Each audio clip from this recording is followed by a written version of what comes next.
¿Qué tal? ¿Cómo están? Bienvenidos a nuestro programa para el análisis en profundidad, reposado sobre asuntos de la actualidad que preocupan a bercianos y bercianas. Estamos hablando de la tertulia que ponemos en antena cada lunes aquí en la 8 Bierzo. Lo hacemos en colaboración con el decano de la prensa leonesa, con Diario de León. Hoy dos personas nos acompañan aquí en el plató, enseguida se las vamos a mostrar. Antes, deferencia, hacemos parada para hablar con nuestros periodistas de cabecera, con el director de la 8 Bierzo y de Es Radio en el Bierzo y la Ciana, Germán Gabela. Gracias.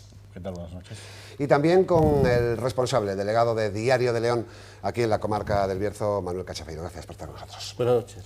Hoy dos personas, decíamos, estaban en nuestro plató. Van a ver ahora la imagen, los responsables, los máximos responsables de comisiones obreras y UGT en la comarca del Bierzo, Ursicino Sánchez y Omar Rodríguez. Vamos a charlar con ellos sobre asuntos muy importantes, por ejemplo, de la reforma laboral que tanto debate está generando en las últimas semanas a nivel nacional. Enseguida damos la palabra a nuestros contertulios. Antes, una primera pregunta para ambos, muy general, sobre el estado de salud del sindicalismo en esta España pospandémica, en una comarca del Bierzo con menos actividad económica, con problemas de despoblación. ¿Quién quiere comenzar? Da igual, una breve reflexión. El estado del sindicalismo ahora mismo, pues bueno, más allá de la apatía que mucha gente puede tener hacia los sindicatos, por lo general es un estado bueno, no nos quejamos, tenemos afiliación, seguimos creciendo en afiliación y bueno, de momento la situación es estable y tirando a buena. En el caso de UGT. Buenas noches, pues exactamente igual, siguiendo la línea. Hemos pasado por, yo creo que hasta por épocas más complicadas, como pudo ser la crisis económica allí por el año 2008-2012, donde ahí sí que se notó que hubo un resentimiento y una bajada de afiliación, pero sí que llevamos unos años con una crecida de afiliación importante. En ese clima abrimos el debate a nuestros contertulios, Germán. Un termómetro quizás de ese seguimiento que tiene la iniciativa sindical fue el pasado 13 de mayo, con esas manifestaciones que se convocaron por el futuro de León y por el futuro del Bierzo, tanto en León como en Villablino como en Ponferrada. En el caso de la manifestación del Bierzo se quedó un poco coja en materia de participación, ¿no? Si la comparamos con la participación que tuvo la manifestación de León. ¿Por qué aquí en el Bierzo la gente se movilizó menos, respondió menos a la llamada de los sindicatos en un primer momento y también de los empresarios que finalmente se sumaron a esa convocatoria? ¿Por qué? Primero hay que decir que fue una manifestación, a nuestro entender, o por lo menos aparte de UGT, en el Bierzo, precipitada, marcada principalmente desde nuestros sindicatos en León, cuando nos propusieron y nos dijeron que iba a ser esa fecha en un jueves y entre semana, pues nosotros tampoco lo vimos muy oportuno. Aparte de eso, pues efectivamente, y lo comentaba el compañero Ursi cuando empezó, existe pues un pasotismo, un dejarse ir, aquí da igual lo que hagamos, que no sirve para nada, y eso se va corriendo entre la gente y hace que al final la gente pues no responda de la misma manera que ha respondido en otras manifestaciones que hemos hecho anteriormente, como las dos anteriores por el mismo motivo. Yo creo que principalmente ha sido eso, la fecha y ese malestar, ese desasosiego que tiene la gente de que parece que cualquier cosa que hagas no sirve para nada. ¿La gente ha tirado la toalla, Ursi? Hombre, yo creo que no, que la gente no ha tirado la toalla. Lo que pasa es que la ciudadanía también llega un momento que sale a la calle, que se esfuerza, que trabaja y al final las recompensas son mínimas. Entonces hay un desánimo, una dejadez, pero bueno, yo creo que la toalla no la ha tirado. Los bercianos y las bercianas somos luchadores, yo lo he dicho siempre, y seguiremos luchando. Y bueno, pues si tenemos que empezar de cero, empezaremos de cero. Intentaremos convencer a todo el mundo a empezar de cero, pero yo creo que no han tirado la toalla, creo que seguimos siendo luchadores y conseguiremos por lo menos unos beneficios para la comarca. Ha hecho demasiado daño y quizá esa falta de movilización ese día. No, en cuanto, por ejemplo, a día de hoy todavía no se ha convocado la mesa de León. Los políticos no han reaccionado, por así decirlo. No tiene por qué. Yo creo que el hecho de convocar la mesa por León o que los políticos la convoquen o no, no tiene que ver con el resultado de que haya habido más o menos gente en una manifestación. Creo que seguimos anclados en una época de atrás y posiblemente durante la charla o el debate saldrá el tema, pero al final no se deben medir los éxitos o lo que se consigue o lo que persigues por el número de gente que sale a la calle, sino por el fin que buscas con él.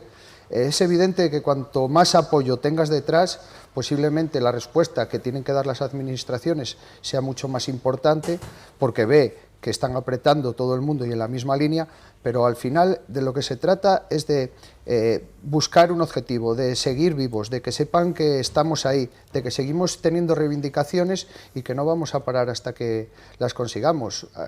Aquí estuvo casi 20, 30 años en hacerse un 1 de mayo, lo volvimos a recuperar, nos costó muchísimo caro, empezó a salir gente, menos. Luego hubo una época en la que salió mucho, coincidió también con la crisis, y ahora pues parece que ha bajado otra vez. Son épocas, yo creo que siempre estamos o en fase pico o en fase valle, y todo va dependiendo de lo que va pasando en la sociedad, cómo va respondiendo, y lo que al final las administraciones, los políticos o el gobierno de turno está haciendo y cómo responde. Bueno, la verdad es que la situación es complicada, no es...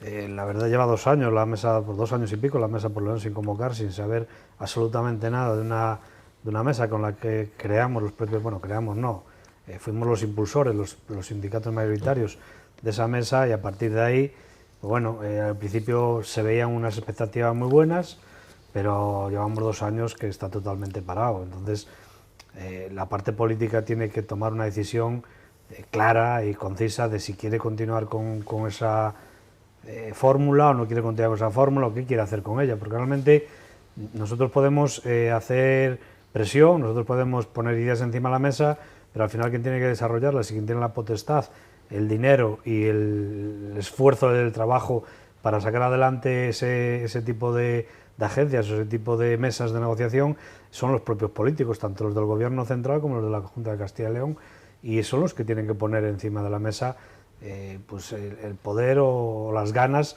de sacar adelante eso. Nosotros haremos todo lo que podamos, movilizaremos todo lo que podamos y daremos todas las ideas que podamos, y no nos rendiremos nunca hasta conseguir un objetivo, pero si no tenemos la ayuda o la colaboración de ellos, lo tenemos complicado.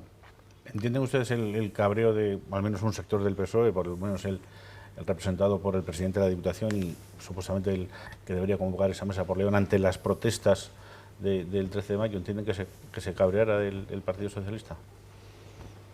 Bueno, a ver, lógicamente cada uno defendemos unos intereses, yo no sé, yo tampoco entiendo, yo no lo entiendo como un cabreo, simplemente fue una contestación a una acción-reacción. Nosotros tuvimos una acción y él pues tuvo una reacción.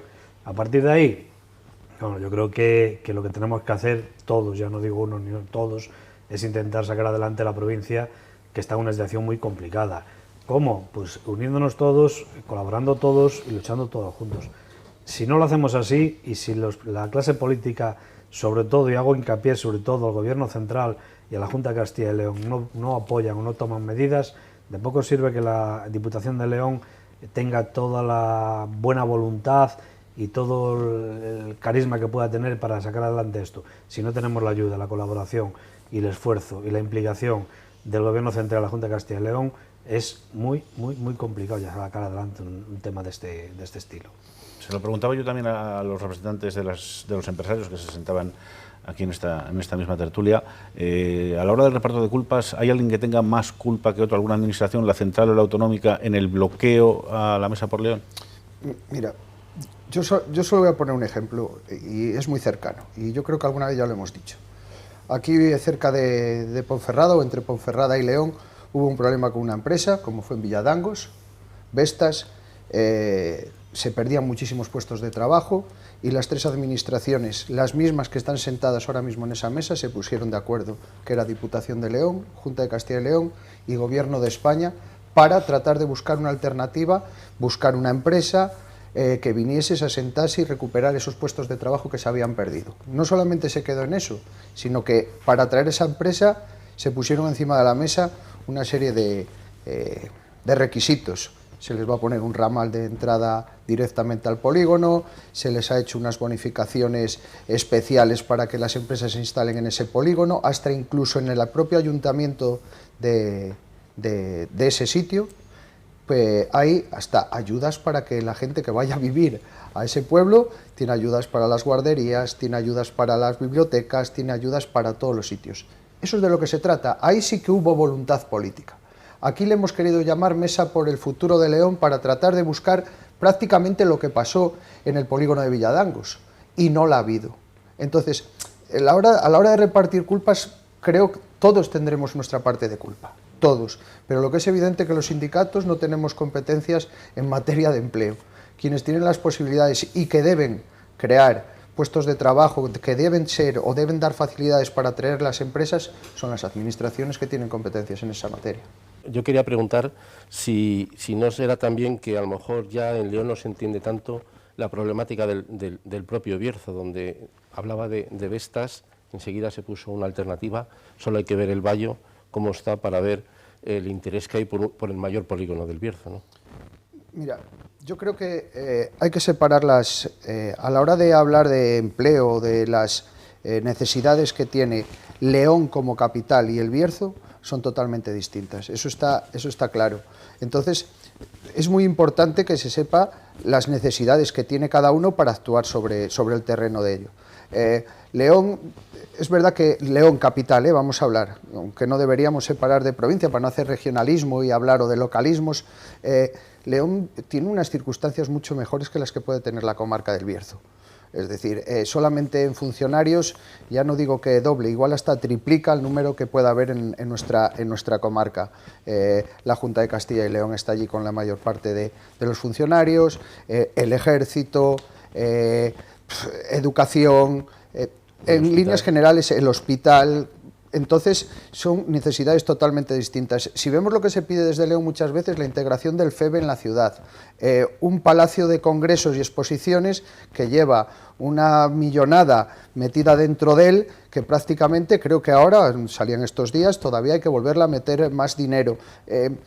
Genera empleo realmente eso es lo que realmente necesita la ciudad de León, o para lo que se está demandando. El Bierzo ha perdido muchísima población y muchísimo empleo, se han cerrado las minas, se han cerrado las centrales, el sector servicios vivía principalmente de esos otros dos sectores, como era el de la minería o el de las eléctricas, que no solamente eran esos trabajadores, sino era lo que había alrededor de ellos. Entonces, no sé si es que nos está explicando bien o no. Villadangos está ahí, el Bayo está ahí. Nosotros hemos dicho alguna vez que el Bayo hay que hacerlo atrayente de alguna otra forma.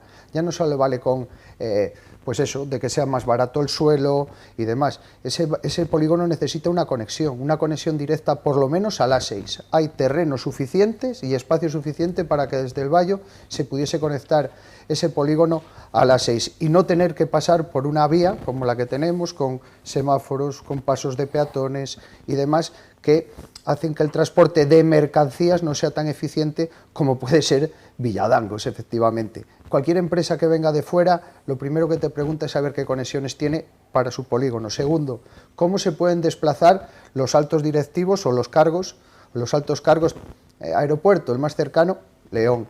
Y claro, ¿qué vuelos tiene? Tren, AVE, en León. Al final estamos compitiendo en bastante inferioridad con respecto a la zona de León, que ojalá crezca, porque todo lo que crezca la zona de León nos va a beneficiar también al Bierzo, que hay muchos trabajadores que se desplazan de un sitio y del otro, pero las realidades y las necesidades son totalmente distintas. Y si hablamos de... perdón. No, sí.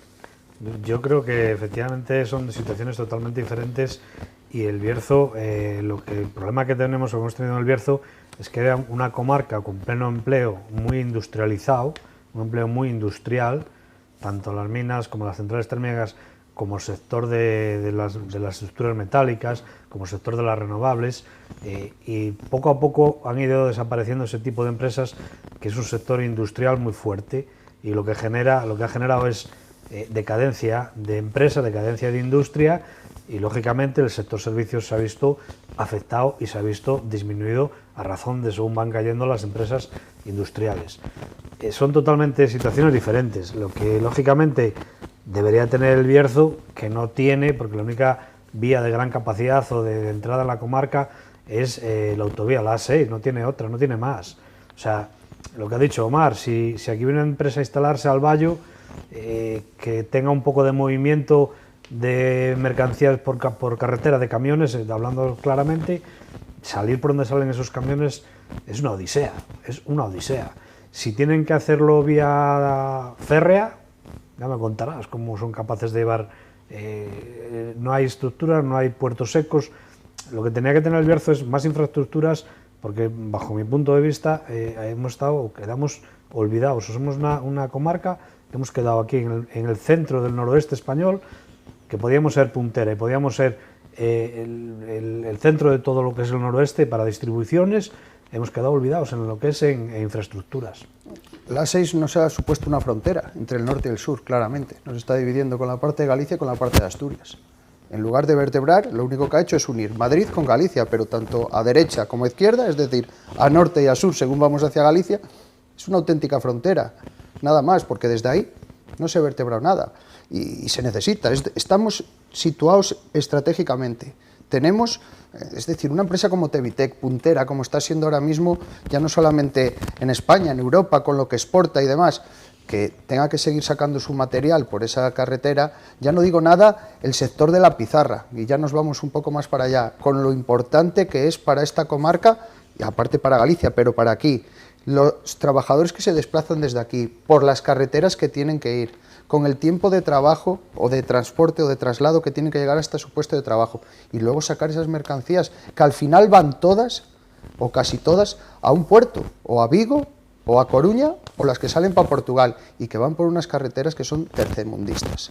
Entonces, siempre lo hemos reclamado, es decir, la Ponferrada-Orense, la Ponferrada-La Espina, siempre han sido vitales, igual que el desarrollo del eje del ferrocarril, el eje del Atlántico, porque si no, nos vamos a quedar aquí olvidados en la nada. Y está muy bien vivir de la agricultura, y es importante, y del turismo, pero no llega para los niveles o para recuperar la cantidad de empleo que hemos perdido durante los últimos años. ¿Y la transición justa que promueve el Gobierno, creen ustedes que está siendo justa para la comarca del Bierzo? ¿Las inversiones que plantean para intentar paliar lo que supuso el cierre de las minas y las térmicas les satisface? Yo, para empezar, no ha sido justa, ¿vale? Porque una transición justa no deja a ningún trabajador por el camino. Hay todavía muchísimos trabajadores de las auxiliares de Compostilla, en Cubillos del Sil, que no han encontrado trabajo. Que si el responsable es Endesa, que si el responsable es el Ministerio de Transición Justa, que si los vamos a formar, pero ahí están. Y los que han encontrado trabajo se lo han buscado, muchos de ellos por su cuenta, o se han tenido que ir de nuestra ciudad y de nuestra comarca. Entonces, justa no está siendo. Que las inversiones que han ofrecido a cambio del cierre de eso, pues tampoco. Endesa, ya vemos los proyectos que ha hecho Endesa, prácticamente no cubren ni el trabajo ni el número de trabajadores que hacían los servicios auxiliares que tenía alrededor, como podía ser seguridad, limpieza o el simple mantenimiento. Los puestos de trabajo que se han perdido en la mina, los que se prejubilaron, pero hubo gente que no se pudo prejubilar y que se les prometió que empezarían a trabajar. Parece ser que ahora, con la restauración de los cielos abiertos, pues comenzarán. Pero ¿cuántos quedan de esos? ¿Realmente han aguantado todos estos años para...? Entonces, de justa no podemos hablar. Se nos escapó, o mejor dicho, se le escapó al Gobierno la definición o la etiqueta de esa transición. Justa no ha sido. Pues yo, ni justa ni transición, porque para mí la transición es preparar algo para realizar un acto, con lo cual, si tú no has preparado a una comarca, como por este caso, para el cierre de la minería, ni para el cierre de las térmicas, sino que lo has hecho al revés, has cerrado y luego los has intentado preparar para ver qué es lo que ocurre después, ya no es una transición. Una transición tiene que ir poco a poco desapareciendo un sistema productivo que tendrá que desaparecer, pero poco a poco tienes que ir incluyendo otro sistema productivo industrial para fortalecer esa escasez. Y aquí no se hizo así, con lo cual ya no es una transición, y justa muchísimo menos, porque lógicamente, aparte de que no es transición, ha dejado mucha gente en el camino. No es justa porque no emplea el mismo número de trabajadores o más de los que deja sin trabajo, y lógicamente luego la situación que hablamos mucho O sea, lo último, las minas, bueno, ya como dice el otro, casi es historia, ¿no? Pero la transición de la parte de las centrales térmicas no han invertido ni un solo duro en la comarca del Bierzo, ni un solo céntimo. Se están llevando durante 50 años el beneficio de la comarca y ahora a la hora de irse se van o se pretenden ir de rositas. Y ahí tendremos que ser críticos, sobre todo con el gobierno, que es quien tiene que tomar esas decisiones de no dejarle ir de rositas a una empresa de este tipo. Además, que no es una empresa que esté en quiebra y que se vaya porque está en quiebra, es una empresa que está dando beneficios, y muchos beneficios, con lo cual parte de lo que ha conseguido antiguamente en esta comarca debería de revertirlo en esta comarca. Usted hablaba de Endesa, de que bueno, estaba saliendo de Rositas del Bierzo. Ha presentado un plan que se llama el Plan Future, y hay un proyecto concreto de reciclaje de baterías y eólico, que quería saber un poco la opinión de los sindicatos sobre ese proyecto, porque sí está teniendo mucha contestación social el propio proyecto. Bueno, a ver, lo que es la industria tiene que ser compatible con el medio ambiente y tiene que ser lo menos perjudicial posible. Pero lógicamente tampoco podemos desaprovechar todo, o sea, aquí no podemos decir que todo lo que es industria, que en este caso como puede ser un reciclaje, no nos gusta porque puede contaminar, puede ser que contamine, puede ser que no. Todo lo que sea industria, bienvenida sea, siempre y cuando esté dentro de la normativa actual vigente. Y esas dos plantas de las que estamos hablando, tanto el reciclaje de baterías como el reciclaje de palas eólicas, van a generar menos residuos en la comarca, sobre todo el reciclaje de palas eólicas, porque ahora mismo la empresa en la que yo trabajo, o la de la que yo soy trabajador, que es la que va a suministrar la gran mayoría del reciclaje a esa planta, se está enviando todo ese material a una planta de Galicia, con lo cual la contaminación es mucho mayor, sobre todo en los transportes. Aquí será menor, se podrá reutilizar otra vez en la propia planta y podremos trabajar con un material reciclado. ¿Qué tenemos que hacer esas empresas? Yo creo que tienen que hacer mucho más empresas que esas. Para mí, esos dos proyectos son las migajas que le dan a un gato cuando anda por ahí maullando alrededor de ti, moviéndose. Esas son las migajas, no es una solución para una comarca como es el Bierzo, que es más grande y tiene muchas más aspiraciones. Y todo el dinero, vuelvo a repetir, que estos señores han sacado del Bierzo, beneficios muy valiosos. Casi siguiendo la misma línea. Yo creo que la contestación social es la que es, evidentemente. Si estos dos proyectos, en vez de generar los puestos de trabajo que generan, generasen 500 puestos de trabajo cada uno de ellos, seguramente no hubiese habido ningún tipo de contestación social. Es decir, porque posiblemente, seguramente, cumplía las expectativas que se han marcado pues gran parte de los ciudadanos y las ciudadanas de esta comarca. Es decir, que una empresa como Endesa, que efectivamente se creó aquí, que ha conseguido ingentes cantidades de dinero, ha utilizado los recursos materiales y los recursos humanos de nuestra comarca para hacerse lo que es ahora, pues se haya ido con dos proyectos que van a generar entre los dos, no sé si son 80 o 90 puestos de trabajo.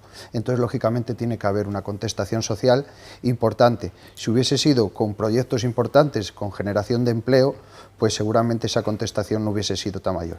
Cualquier empresa que se instale en nuestra comarca tiene que cumplir con los protocolos y con las leyes de medio ambiente, y a partir de ahí tampoco estamos aquí en el Bierzo para poder elegir mucho. Endesa ha sido como los romanos cuando estuvieron en las médulas. Vinieron, utilizaron a la gente de aquí, se llevaron el oro y nos dejaron eso ahí.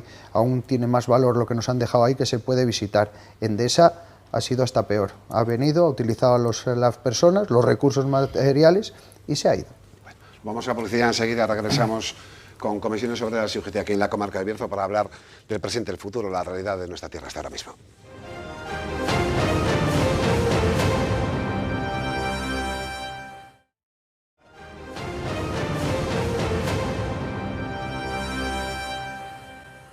A la vuelta de publicidad, seguimos en la tertulia con los responsables sindicales de Comisiones Obreras y UGT en la comarca del Bierzo, hablando del presente y el futuro de nuestra tierra. Tiempo para el análisis, palabra que coge en estos momentos el director de la 8 Bierzo, Germán Gabel. Adelante. Hablamos antes de la transición justa, que según ustedes no ha sido transición, ha sido justa, pero viendo la realidad energética de Europa en estos momentos, con la guerra de Ucrania, con la reactivación de las centrales térmicas en distintos países, con la mirada que vuelve al carbón frente a otras energías como el petróleo, como el gas.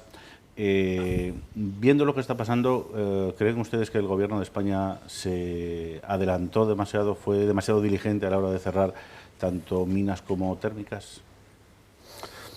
Bueno, el Gobierno de España evidentemente no sabía que iba a haber una guerra en Ucrania y que íbamos a tener este problema. Va relacionado con lo anterior, es decir, efectivamente tenemos que tender hacia una energía limpia y hay que hacer una transición, pero hacer una transición en condiciones, no como se ha hecho. Es cierto que nuestra fuente energética autóctona y propia, y para no depender de otros, era el carbón, y por lo tanto el cerrarlo así de golpe no fue lo más correcto, y viendo cómo otros países han seguido manteniéndolo. Creo que nos hemos adelantado, hemos querido ser pioneros, un país totalmente verde, y hemos corrido demasiado, y por otro lado nos ha venido añadido esta guerra que nos hace ahora pues depender de otras fuentes energéticas. Yo creo de todas formas que España podría ser dependiente energéticamente con el sol, el agua y la eólica. Podríamos depender, pero volvemos otra vez a lo mismo. Hemos hecho la transición pues mal hecha, y como tal, pues ahora tenemos esas dificultades y se vuelven a abrir esos debates. Es muy difícil, igual se puede extraer carbón, pero aquí las centrales no creo que se vuelvan a conectar porque ya están desconectadas de la red. Se hablaba mucho de que igual Endesa volvió otra vez a conectarse porque había mucha demanda energética. Es imposible porque está totalmente desconectada de la red. Bueno, yo opino que a lo mejor si nos adelantamos, o como gobierno sí se adelantó, para intentar exactamente cumplir unos requisitos que a todo el mundo les exigían en aquel momento, porque luego se vio que muchos no los cumplieron, y tomar la delantera o la iniciativa de ser un país verde o un país de energías verdes. La situación es complicada porque, lógicamente, las minas, como ha dicho Omar, se pueden volver a abrir y se pueden volver a explotar, pero las centrales térmicas, no, por lo menos las de la comarca del Bierzo, una ya está totalmente devastada, o sea, destruida, y la otra está camino de ello, con lo cual no se podrían volver a poner en funcionamiento. Se tendría que llevar el material que se trajese para otras centrales térmicas fuera. Pero bueno, yo creo que tenemos posibilidades de otro tipo, de ser otro referente, un referente tanto en la eólica como en la solar, como en la hidráulica, y no ser dependiente de otros países. Pero bueno, volvemos a lo mismo, tiene que ser una transición, la transición tiene que haber empezado antes de, entonces volvemos a estar retrasados en esa situación. Sí, en ese sentido quería saber un poco, después del conflicto que hubo en LM, ¿cuál es la situación ahora mismo en la mayor empresa del Bierzo? Pues la situación ahora mismo en LM es estable, o sea, es una situación, después del conflicto, del conflicto que hubo en el mes de agosto, en el que hubo una rescisión de 320 o 20 algo trabajadores, la situación ahora mismo, tema productivo, es estable. Tenemos una situación de sobre 740 trabajadores y una producción más o menos estable para este año, y estamos esperando que empiecen a entrar pedidos o proyectos cara al año que viene. Las expectativas son buenas, pero como todo en este mundo sabemos que estos son valles y picos y no depende mucho de los temas políticos, de los temas de muchos países y del sistema muchas veces capitalista, como tenemos que decirlo, y un proyecto que a lo mejor piensas que está cerrado por cualquier denuncia o cualquier falta de proyectos en cualquier país, o un cambio de ese mismo país por el tema de la energía, pues te deja el proyecto, te deja en cero. Ahora mismo la situación es estable y es buena. Si no hay ningún cambio brusco, yo creo que este año está cerrado plano.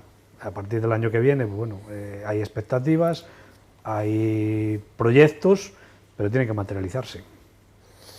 Hay un debate además al hilo de eso, a lo mejor para Omar la pregunta, que es la propia implantación de parques eólicos en la comarca del Bierzo, que es una de las mayores productoras o de palas eólicas, ¿no? Quería saber un poco en ese sentido la opinión de los sindicatos en ese debate, ¿cuál es? A la hora de... Sí, sobre la implantación de parques eólicos. Creo que te contesté anteriormente a lo mismo, es decir, creo que hay una serie de normas, hay una serie de leyes de impacto ambiental, medio ambiente y demás que se deben respetar. A partir de ahí, pues debemos controlarlo y mirarlo. Es evidente que a nadie le gusta, sobre todo, y lo entiendo, a zonas rurales que están situadas encima, alejados de lo que es el centro de la ciudad, de Ponferrada, donde principalmente viven del turismo o viven de la agricultura, que se puedan sentir o se puedan ver perjudicados porque aparezcan unos molinos eólicos rompiendo totalmente la estética de ese paisaje.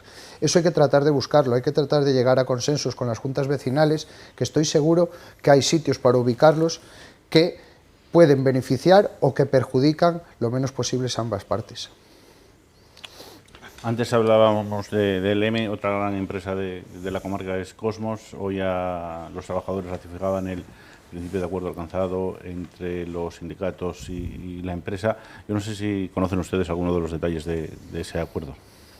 No, yo no conozco los detalles del acuerdo de Cosmos, pero bueno, independientemente de que no conocerlos, entiendo que si los propios sindicatos representantes en ese comité de empresa, que es UGT Comisiones Obreras, lo han llevado a una asamblea de trabajadores para su votación o corroboración, me imagino que, pues bueno, es que están de acuerdo o por lo menos van a defenderlo y serán pues, las mejores condiciones posibles para los propios trabajadores. No he tenido tiempo, como sabéis, hoy ya sabe cómo ha sido mi día, no he podido hablar con los compañeros de allí, pero bueno, lo que sí está claro es que, como veis, ha habido que al final, como casi todo lo que se consigue a través o que consiguen los trabajadores y las trabajadoras, ha tenido que ser con presión, es decir, ha habido que hacer un SERLA previamente porque estaba paralizada la negociación, ha habido que hacer un par de concentraciones para que al final pues la empresa reaccionase y, como bien ha dicho Ursi, lo han llevado lo han explicado a los trabajadores y trabajadoras, y si lo han ratificado todos, pues imagino que sea un buen acuerdo para ellos. Recientemente aquí en esta mesa se sentó un representante de Vox y habló del famoso diálogo social en Castilla y León y advirtió de que a partir de ahora cada euro que se gaste en ese diálogo social va a tener que ser contabilizado y analizado hasta el último céntimo. Quería saber si un poco desde los sindicatos se tiene la percepción de que en Castilla y León el tema del pacto social está prácticamente roto. No, no tiene por qué. Primero, hay que empezar, como dice el otro, las cosas por el principio. En materia de diálogo social hay firmados 18 acuerdos, que por lo tanto se tienen que cumplir.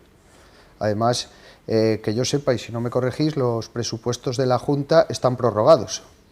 Por lo tanto, y esos acuerdos estaban ya con los presupuestos anteriores. Por lo tanto, vos, en materia de diálogo social, los acuerdos que están firmados deberían, por ley, cumplirlos. Eso para empezar por ahí. Luego, pues, hablando de vos, ¿qué vamos a decir? Es decir, ellos mismos lo llevan en su programa electoral. Nadie ha criticado. Vox ha salido legítimamente y está formando coalición con un gobierno porque los ciudadanos y ciudadanas de Castilla y León le han votado, entonces tiene toda la legitimidad de estar en el gobierno. Eso para empezar por ahí. Pero bueno, también hay que recordarle de que vamos a mirar ni un solo euro. Creo que es la primera vez que se nombran tantos cargos de libre designación, nunca se habían nombrado en la historia de las Cortes de Castilla y León tantos cargos de libre designación. Creo que hay más entre consejeros, viceconsejeros y directores más que nunca. Por lo tanto, yo creo que hay que mirar por los euros de todo, es decir, de lo que se dice de un lado y del otro, no solamente apuntar siempre hacia el mismo sitio. El discurso de Vox, y acaba de empezar, cala, ahora llega, pero hay que recordarle que los sindicatos estamos legitimados, viene en la Constitución española. Recibimos unas subvenciones por la representatividad que nosotros conseguimos, igual que la consiguen ellos cada 4 años en unas elecciones generales. Lo que pasa que en las nuestras, que son las sindicales, participa una media de casi el 89-90% de los trabajadores y trabajadoras de este país. No se puede decir lo mismo en unas elecciones generales o autonómicas que participe ese alto porcentaje de ciudadanos y ciudadanas. Y además, nosotros solamente en el Bierzo, entre los dos sindicatos, pasamos de los 8.000 afiliados y afiliadas. No creo que lo tengan reunidos todos los partidos que tienen representación en las Cortes, lleguen ni siquiera a la mitad. Ya no por hablar el número de afiliados que hay en Castilla y León o en España, que pasa de los 2 millones. Por lo tanto, yo creo que, ya lo dice la Constitución, un poco de respeto, me parece muy bien que vengan con políticas nuevas, que quieran tal, pero que no vengan pisoteando y que no nos hagan recordar pues esa España que ya habíamos olvidado en blanco y negro. Bueno, lo primero que les diría efectivamente es que hay que mirar por el dinero, pero siempre se ha mirado. Y todos los fondos que han ido al diálogo social siempre se han controlado y son fondos finalistas, con lo cual yo creo que ahí, si hubiera habido algún tipo de estafa, algún tipo de problema, vamos, se hubiera detectado. Eso va a empezar. Para seguir, la gran mayoría de esos fondos no van a los sindicatos, sino que van a la creación de empleo o a otras gestiones que no son lo que es la propia idiosincrasia de los sindicatos. ¿Qué voy a decir yo de ellos? Pues nada, que son nuevos, que hagan su trabajo, que lo hagan bien y que efectivamente, como ha dicho mi compañero, lo primero que tienen que hacer es mirarse su propio ombligo. Y lo que no podemos criticar, que yo malgasto y resulta que, o sea, que tú malgastas y resulta que lo que estoy malgastando soy yo. Porque hemos colocado a todo lo que nos ha parecido dentro de la administración y ahora decimos que no hay dinero y vamos a recortar no sé qué, o vamos a recortar no sé cuánto, o vamos a quitar chiringuitos, que yo creo que el diálogo social no es ningún chiringuito y ha ayudado a muchísimas personas y a muchísimos trabajadores o personas sin trabajo que las estaban pasando canutas en sus días, lo están pasando canutas, con lo cual un poco de respeto, educación, que no la tienen, y bueno, tenemos que convivir con ellos, conviviremos. Ahora mismo están en negociación varios convenios colectivos, uno de los más importantes, el de la Pizarra, que afecta a más de 1.500 trabajadores. Los sindicatos piden incrementos salariales que la patronal no está dispuesta a asumir. El IPC está disparado en estos últimos meses. La COE propone un pacto de rentas, que es al final no repercutir ese incremento del IPC en los salarios de los trabajadores. ¿Cuál es la postura de los sindicatos ante esta situación? La postura de los sindicatos está clara. Ambas organizaciones hemos presentado nuestras plataformas de negociación y evidentemente van por el camino de que los trabajadores y las trabajadoras no pierdan poder adquisitivo. Es verdad que ahora el IPC está disparado. Eso supone que sube el precio, vamos a hablar para que todo el mundo nos entienda, suben los euros, sube el precio de todo. Pero cuando el IPC baje, ¿el precio de esas cosas que han subido lo van a bajar? Creo que todos sabemos la respuesta. No lo van a bajar. Es decir, lo que ha subido, la barra de pan que ha subido al precio que ha subido, cuando baje el IPC va a seguir estando a ese nivel. Por lo tanto, si ocurre que a los trabajadores ahora, en esa perspectiva que manda o que habla la patronal, como el IPC está muy disparado, no podemos subirlo ahora, van a perder poder adquisitivo. En el 2008 y en el 2012 los trabajadores y las trabajadoras de este país perdieron poder adquisitivo por un pacto dentro del Acuerdo Estatal de Negociación Colectiva, donde ambos sindicatos, los sindicatos mayoritarios de clase en este país, pues fuimos responsables, fuimos conscientes e incluso llegamos a pactar subidas el primer año de la crisis del 0%, es decir, que no había subidas porque veíamos la situación. Esta no es la misma situación. Aquí hay empresas que están teniendo importantes beneficios, el IPC sigue disparado y los trabajadores y las trabajadoras, por esta crisis que una vez más no han sido causantes, ni los trabajadores y las trabajadoras no pueden ser los paganos y volver a perder poder adquisitivo, porque en algún momento les tiene que tocar también el recuperar sus derechos sociales y laborales. Y además, el perder poder adquisitivo va en contra de la economía de este país. Si un trabajador resulta de que no tiene un poder adquisitivo importante, no recupera el dinero, al final ¿de qué se lo va a quitar? Del consumo. Cuando uno consume, ¿a quién le repercute? Al sector servicios, donde tendrán que cerrar o tendrán que despedir trabajadores. Por lo tanto, no podemos renunciar a la adquisición o a la mejora del poder adquisitivo de los trabajadores y las trabajadoras. Bueno, pues nosotros lógicamente, desde los sindicatos mayoritarios, lo que pedimos ya no es las subidas que estén vinculadas al IPC, o que sí están vinculadas al IPC. No estamos pidiendo unas subidas de un 10 o un 9% o un 8%, que es ahora mismo como está el IPC, sino estamos pidiendo cláusulas de revisión que garanticen cuando menos el IPC a final de año. O sea, en función de la inflación, no tener pérdida de poder adquisitivo, que es lo que nosotros buscamos o queremos. Más allá, el acuerdo de la ANC nacional, que al final no se firmó porque no se garantizó la cláusula de revisión salarial, la subida que se había pactado, la que se hablaba, era un 3,5%, cuando el IPC estamos en un 8 y pico, un 9, debemos estar ahora mismo. Entonces, no buscamos el beneficio, buscamos el beneficio para los trabajadores y las trabajadoras, pero no el instantáneo, de decir la subida al salario, no, que se nos garantice por lo menos una revisión al IPC real, que están disparados y que lógicamente no van a ser los trabajadores los que otra vez van a tener que volver a pagar esta crisis o estos problemas de escaseces que hay, porque realmente, como ha dicho mi compañero, ha repercutido todo en el consumidor, porque la gasolina ha subido y el barril de Brent, esto de petróleo, creo que está más barato que antes, con lo cual no, es una cosa que no se entiende. El pan ha subido, sí, vamos, ahora la culpa es de la guerra de Ucrania, porque no hay escasez de cereales, pero la escasez de cereales llegará para el año que viene, no ahora, digo yo, porque la cosechadora ya estaba en vigor, con lo cual se han subido todos los precios, en cambio los salarios no suben al nivel de los precios. Si no hay salarios dignos, salarios buenos, no hay gasto, no hay inversión, y al final es la pescadilla que se muerde la cola. Vamos todos en contra de la ruleta, con lo cual iremos más a pobreza y a más a cierre de empresas, desigualdad. Y entonces, bueno, yo creo que los salarios decentes y buenos son los que garantizan un futuro para una ciudadanía. La reforma laboral, quería saber un poco cuál era el impacto en el Bierzo en estos meses. Hombre, ¿Está siendo positiva, como se está diciendo? En líneas generales es positiva, ¿vale? Tenemos un problema, como otros muchos en el Bierzo, es que los datos en ese sentido pues no podemos distinguir la cantidad de contratos que se pueden hacer indefinidos o los de obra o servicio, ¿vale? O temporales. Lo que está claro es que antes de la reforma laboral los contratos indefinidos suponían un 15% y ahora están en un 40%. Y eso es muy importante.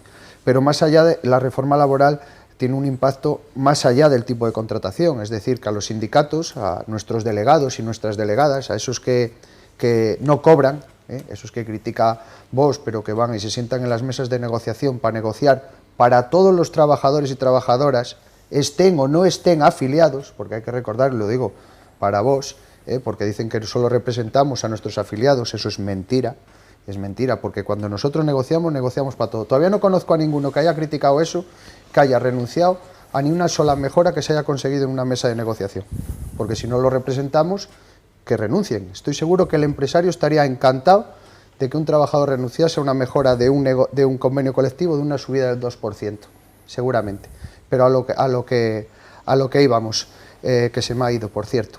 La reforma laboral. La reforma laboral ha ido y ha colocado a los delegados y delegadas en una situación mucho mejor que la que había anteriormente, donde perdían toda su capacidad de negociar. Esto va a facilitar ahora mismo que los trabajadores y las trabajadoras tengan herramientas para poder ahora de negociar convenios colectivos, poder negociar la duración de los contratos más allá de 6 meses temporales. Por lo tanto, ha sido una arma muy importante. Se elimina la ultraactividad de los convenios, que era una gran dificultad y un gran problema. Es decir, en líneas generales se ha avanzado. Mira, creo que el Estatuto de los Trabajadores, desde que se creó, ha tenido unas 50 reformas, modificaciones. Esta es la única modificación, la única vez en la historia que ha habido una modificación en el Estatuto de los Trabajadores que ha supuesto mejoras para los trabajadores y las trabajadoras y no recortes. Con eso creo que lo resumo bastante bien. Pues poco me deja para decir, la verdad es que lo ha explicado bastante bien él. Y es cierto, y empiezo por lo último que ha dicho él, que es la primera vez en una reforma del Estatuto de los Trabajadores, una reforma laboral en la que se mejora o se consiguen mejoras. O sea, siempre ha sido, es al revés, siempre ha sido a quitar. En este caso se han ganado.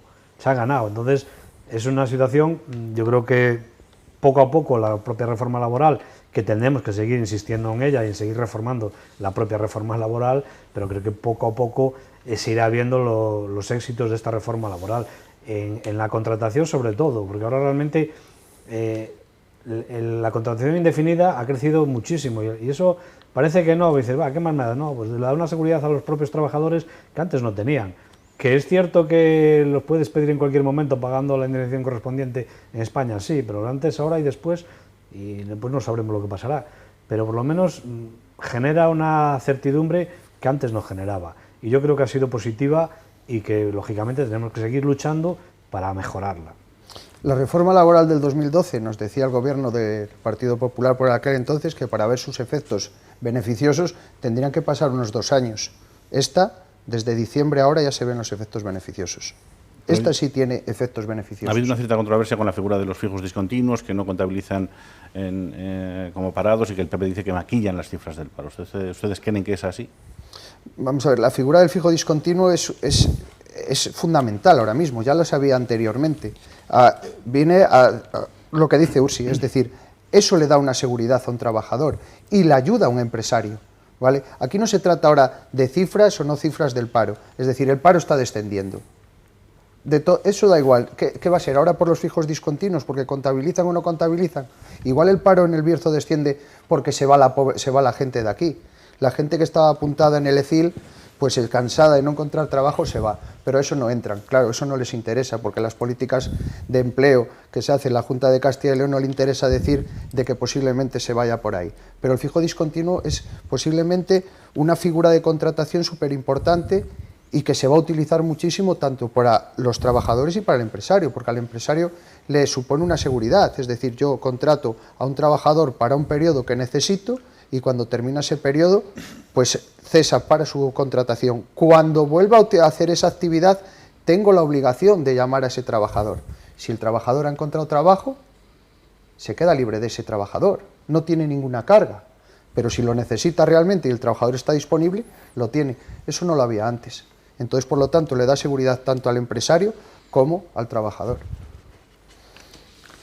Pues hombre, yo no creo que esa figura del fijo discontinuo sea perjudicial para nadie. Es una situación en la que, lógicamente, garantizas un trabajo durante una época en la que la empresa necesita mano de obra y el trabajador está a su disposición durante ese tiempo. Cuando no lo necesita, está pues, en el paro esperando a que lo vuelva a necesitar. Yo creo que es una unión de ambas partes, beneficioso para ambas partes y que no coarta ninguna de las dos. Es un sistema que ahora mismo está funcionando y no tenemos por qué evitarlo, por qué quitarlo del mercado. Además, tampoco es que queden tantos, queda fijo discontinuo, las interinidades y los indefinidos. Tenemos que trabajar de esa manera. Hay muchas empresas, sobre todo en el Bierzo, que son temporeros, o sea, funcionan por temporadas y esa figura les ayuda mucho, que es lo que tenemos que mantenerla y promocionarla allá donde sea necesaria, no utilizarla ya como una excusa para hacerlo, no, donde sea necesaria y sea posible a realizarla. Ahí entra la labor que no tenían antes los delegados sindicales, ahora mismo, que dentro de eso tienen que pactar o negociar con la empresa el número de trabajadores que va a necesitar para ese tipo de contratos. Incluso se puede modificar, se puede ampliar. Por eso que es una figura ahora mismo muy importante dentro de la negociación colectiva que antes había perdido. Y en cuanto a lo de los fijos discontinuos, cuando un trabajador está en activo trabajando un fijo discontinuo, está en alta. Cuando para esa actividad pasa a ser como un desempleado. Más. Hasta ahora mismo se contabilizaban así. Que haya cambiado, pues tendremos que preguntarlo en una comisión del ECIL o del SEPE, pero en principio es así. Se nos ha acabado el tiempo, nos comentan en la realización. Gracias a los dos, seguro que hay preguntas para hacer en otras ocasiones. Ursi Sánchez, Omar Rodríguez, gracias. Un placer, como siempre. Gracias al director del Ocho Bierzo, Germán Abela, de Diario de León, Manuel Cachafeiro, gracias. Y a ustedes, convocarles para una nueva cita con el análisis en profundidad en esta casa, en el Ocho Bierzo, en 7 días, con algún otro tema de la actualidad. Hasta entonces.